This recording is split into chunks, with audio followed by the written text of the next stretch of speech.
Nepal is home to the tallest mountains in the world and is one of the best trekking destinations on the planet. But did you know that there is another side to Nepal? Another part to this incredible country that most tourists overlook. Last year, we spent over a month in Nepal and we spent weeks trekking in the Himalayas, up to Everest Base Camp and also Madhya Himal. But there was one more place that we knew we needed to experience before leaving this amazing country. So after spending some time in the mountains, we took the very long and bumpy bus down to Chitwan, Nepal's very own safari and home to the greater one-horned rhino.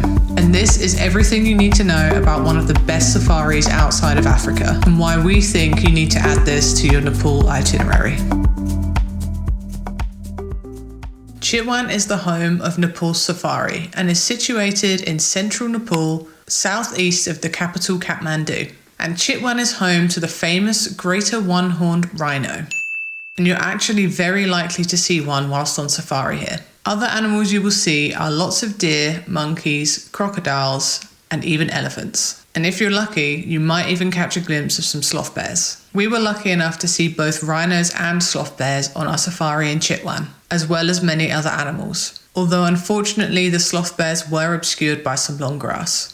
We actually got really lucky and saw rhinos on 5 separate occasions whilst around Chitwan. And one of those times was actually whilst walking down Main Street in the town, which was fascinating to see. We also witnessed a baby rhino crossing the river with its mother at one point, which was amazing. Although it is rare to see them, Chitwan is actually home to some big cats, including leopards and tigers, which unfortunately we didn't see during our time here.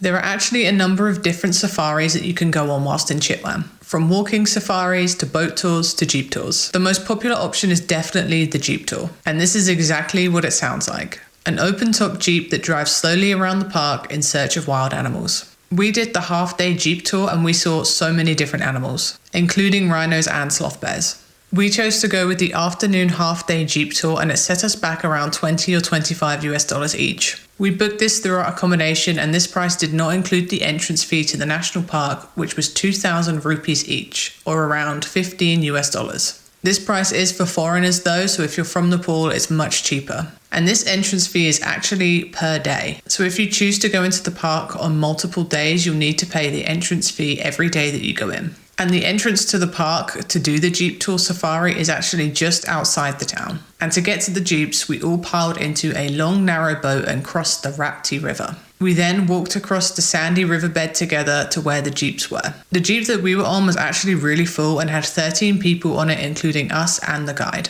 Some of the other jeeps that went past us though didn't seem to be anywhere near as full, so maybe we just got really unlucky. And we were also stuck at the back of the jeep, so our view wasn't the best from here. Our guide on the jeep though was actually really good and did a great job at spotting all the wildlife for us and explaining all about the animals and their habitat. In total, we drove around for a few hours, stopping every time we saw a different animal. Halfway through the safari, we did stop at a crocodile sanctuary for about 30 minutes to look around, use the toilet, buy snacks, stuff like that. Overall though, the jeep safari was a really good experience. And we were very satisfied overall and very, very happy to have seen so much different wildlife, and we were really happy we saw rhinos. The other safari that we chose to do was the walking safari. We did this the day after the jeep tour and we decided again to do the half-day option. This was also booked through our accommodation and was around $15 each. Because this tour wasn't within the boundaries of the national park, we didn't have to pay the 2,000 rupee entrance fee again. So this tour actually began with another boat ride, this time down a different river. And this one was much longer and we ended up floating down the river for around 30 minutes on a really narrow little raft. And along the way we spotted so much different wildlife, mostly birds and crocodiles. However, just as we got off of the boat to start our walking tour, our guide spotted a mother rhino and her baby crossing the river that we had just floated down. So we were super grateful to be at a safe distance to be able to watch that. Although we didn't see any other animals on our walking tour, it was still a really good experience to walk through the jungle with such a knowledgeable guide. And another thing to bear in mind is that you are recommended to wear long pants when you're walking through this jungle so that you don't get ticks on you. I feel like this is definitely more of an issue during rainy season though, especially when the grass is much longer. We were also kind of on edge when we did this walking tour because our guide was just telling us about an angry bull elephant in the area that had been known to charge people recently. Luckily though, we didn't run into any angry elephants. But after our walking tour, our guide did take us into the elephant sanctuary. Getting to Chitwan is actually very easy, and there are a few different options on how to get here. We actually arrived into the area on a tourist bus from Pokhara, and we left via bus to Kathmandu. This is a very affordable option and costs around 10 to 15 US dollars or less depending on the bus that you choose. The bus ride from Pokhara did take over 6 or 7 hours though because of the poor quality of road, and the bus to Kathmandu only took around 4 or 5 hours because the road is paved to Kathmandu and is much better quality. We chose to ride the slightly more expensive deluxe bus both ways, but there is also the slightly more budget-friendly option of just the regular bus. The deluxe bus, in my opinion, is definitely worth a little bit more money though. With these giant armchairs, it's super spacious and comfortable and well worth the extra few dollars. There is also an airport close to Chitwan called Bharatpur Airport, which you can fly to domestically from either Kathmandu or Pokhara. From there though, you would need to arrange a taxi to your accommodation from the airport. The gateway to Chitwan National Park is a town called Soraha. I'm probably pronouncing that wrong.